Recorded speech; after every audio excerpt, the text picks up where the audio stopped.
Hao viongozi unaona hapa wengine ni viongozi vijana, but they are very clear on what their people require, and they have a roadmap to resolving the problems of their people. So mimi sitaki kuongea sana, mimi ni mtu ya hivyo na endanga namna hiyo. Na saa nyingine watu wananiangalia wanauliza huyu sasa najua wanashangaa alifika hapa aje.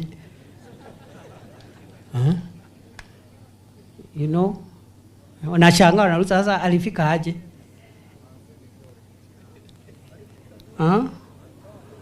Hiyo ndio kisirani, hiyo ndio sasa unaona kisirani mingi. Kwa sababu mambo ya uongozi ni mambo ya Mungu. Kweli si kweli? Kweli si kweli? Na ukipata nafasi, your headache as a leader should be, what is it that I can do now that I have this opportunity for the people? Sio kuzurura hapa. Na wengine wanaonanga vile tunaongeanga wanafikiri sisi ni watu waoga. Wakati nimekuwa waziri wa usalama, kuna watu kule North Rift walikuwa wanaendesha kazi ya banditry, majangili wa kuua watu. Walikuwa wezi wa ng'ombe, wanavamia raia, wanaiba ng'ombe, wanaua watu, na walikuwa na kiburi mingi. Kiburi mingi kwa sababu wameona mawaziri wengi wa usalama, wameona watu wengi, walikuwa na hiyo kiburi, wakasema sasa huyu minister wa interior huyu atawezana na majangili. Ile kazi Mungu alitusaidia kufanya hapa. Kwa hiyo mambo, leo nasikia kuna sherehe, hata rais yako huko, kuna sherehe ya kusherekea amani katika pande hiyo ya Kenya. Kwa sababu uongozi sio mambo mingi, sio kiburi, sio sauti, sio mambo mingi. So we must be clear what we want. And I want to tell our people, msiwe na wasiwasi. Nyinyi mrelax. Just relax. Hiyo mambo yote mmesikia, si mmeomba mambo ya barabara? Si mmeomba maji na stima? Ngojeni tu. Mungu hawezi kubariki akupatie kazi ya kusaidia wa Kenya, alafu unaiwachilia, unaidunisha, inakuwa tu ni kazi ya uchochezi na kazi ya kusurura hapo na kutukana watu wale wengine. Ukienda kwa waheshimiwa kama hawa, wengine ni vijana, badala ya kuwasaidia mahali wanatelesa kama hii, unaona nawaambia tujaribu hii namna hii, unaenda kuwatukana na waita majina. It's not possible. It is not possible. It is not possible that you are the only person who is knowledgeable. Na hii Kenya hatutakubalia mtu yoyote kuzurura hapa akichochea wananchi na kuwatia mori bila kuwasaidia katika shida zao. We will not allow that to continue. Nataka nikosoe wengine waliongea hapa kidogo. Sisi hatusemi mtu asikuje. Kila mtu aende kila mahali, kila kiongozi amekaribishwa. Hata hapa mbele North, hata mahali popote, kila mtu amekaribishwa na asipigwe kelele. Kwa sababu kazi ya kupiga kelele ni kazi ya mtu ameshindwa. When you are unable to articulate yourself, you make noise. Isn't it? When you are unable to persuade other people, you make noise. So msipigie viongozi kelele. Hata ule mjumbe utatoa kwa kiti, we ngojea umtoe 2027. Why are you making noise now?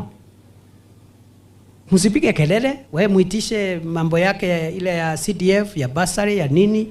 Kama umeamua hautamchagua, your time will come. Because there is a difference between leadership and populism. Those are two different things. Leadership ni kufanya majukumu kubwa, kuchukua kilio cha wananchi na kujaribu kutatua shida za wananchi, sio kutafuta makofi na kutafuta kupigia watu wengine makelele. So we need to be very careful.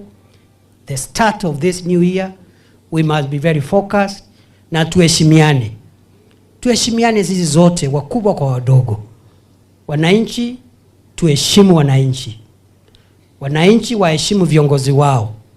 Hata kiongozi wako akikukosea, wewe muheshimu, na kwa sababu ni viongozi wa kuchaguliwa na kura, siku ya kupiga kura ikifika utamuadhibu kwa kumtopigia kura.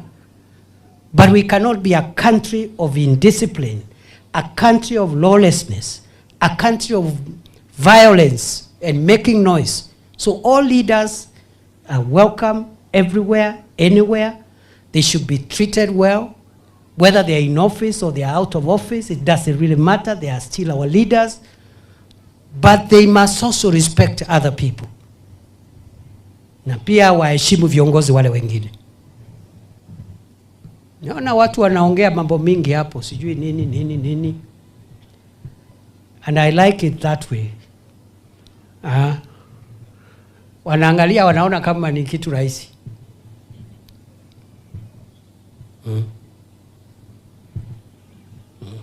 We will not allow that to continue. Tuheshimiane. You saw when I went to the media interview before Christmas, I was very restrained. I didn't want to attack people. I didn't want to talk about other people. But you see, the problem is that people may think that we don't have anything to say. So tuheshimiane. Mimi nitaendelea na heshima yangu. I'm not going to change myself. I'm going to stay the way I am. Lakini tuheshimiane. Tuheshimiane. Tuheshimiane. Tuheshimiane. Yeah. Kana buri batando bambere. Watu wakuje huko na heshima? Watu wakifika hapa wakuje na heshima? Yeah. Number 2. Watu wetu tuachane na siasa ya kupigia viongozi makelele. That is wrong, brothers and sisters. It is not right. If you are unhappy with a leader, there is a way of dealing with that leader. Ni makanatima. Tukaigathayo. Kana burenda mbara. Burenda mbara. Kana ithayo. Bukamukira atongoria bothe. Marabaga kinya guku. Ukamagiteo. That is the Kenya. That's how you build a civilized society. That is how you build a modern country. We cannot be a country where leaders are scheming against each other and paying young people money to make noise at other people. Na mimi nimeomba hao viongozi ambao tuko nao katika hii mambo ya siasa. Mimi kusiwahi kiongozi wa kunisaidia kupangia vile kiongozi fulani atapigiwa kelele. I will not be part of that. I will actually denounce those plans. It is not necessary. Hiyo kazi nyingine ya kushindana kwa siasa, ule anataka kushindana na sisi angojee hapo mbele. Ataona kilichomtoa kanga manyoya. Tawamalizia asubuhi na mapema. Asubuhi na mapema. Yeah, lakini saa hii tuko kazi. So naenda kuweka kibao hako imeandikwa Men at Work.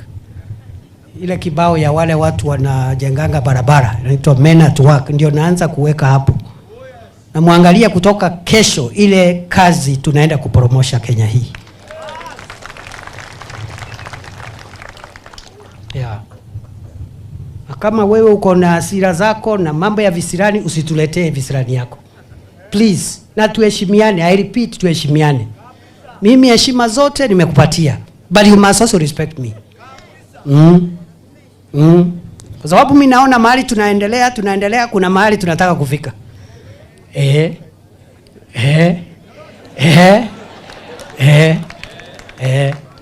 So siwacha niachie hapo.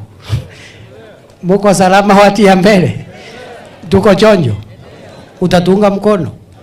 Mumefurahi mimi Mungu kunijalia bahati mmoja wenu kuwa deputy president ya Kenya.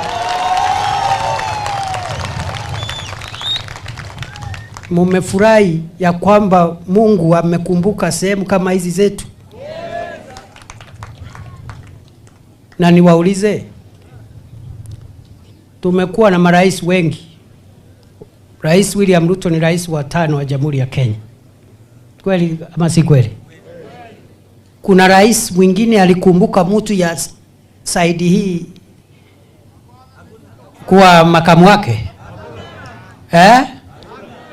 So mimi nataka niseme ya kwamba we are fit for purpose, we are ready for the job, we are clear on our mandate, and we need to call each one of us to order so that we respect each other, work together, build our country.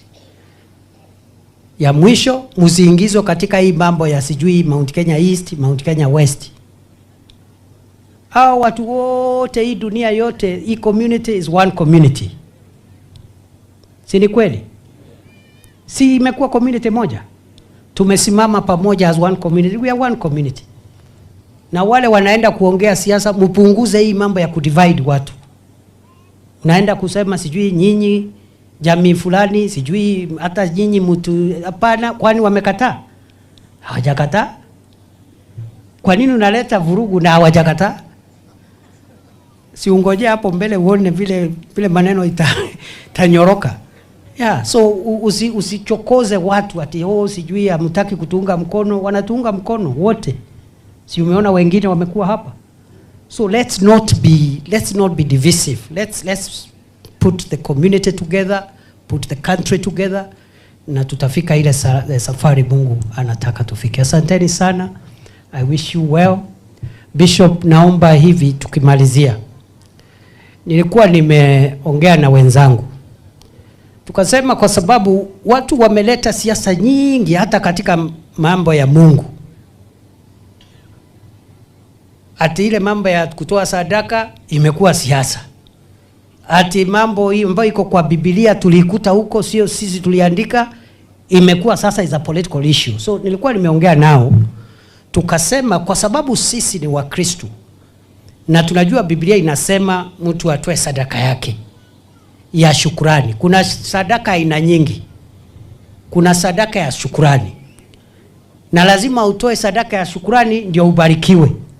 So tulikuwa tumechanga sadaka ya shukrani. Lakini kwa sababu watu wameweka kisirani kwa mambo ya Mungu, hiyo sadaka tumeisanya mahali. Nilikuwa nataka ipelekewe bishop mahali hako. Sababu hao watu ya TV wataanza kutupiga sijui nini. Sasa sadaka sadaka ni Mungu amesema, Biblia imesema tutoe sadaka. Lakini kwa sababu ya hii mambo nasema ya kwamba tumekuwa nchi ya mambo ya kupingana, mambo ya bure. So hiyo sadaka ipelekewe bishop. Alafu ikifika pale mimi nitapitia mahali bishop hapo aniombe kutoka mahali hako, na tuombe political leaders so that God can give us wisdom and strength, protect us as we serve our country. Akimaliza hiyo maombi ya mwisho, mtupatie ruhusa tuondoke. Lakini mimi hii mwaka ndio ile mwaka tutazunguka hii nchi yetu, tutashunguka hii mbele, tutavurugana na mambo ya maendeleo, tutasukumana na mambo ya kusaidia wananchi. And I want to promise you, by this time next year, this country is going to be different. Mungu awabariki sana. Asanteni sana. Mungu awabariki. Thank you.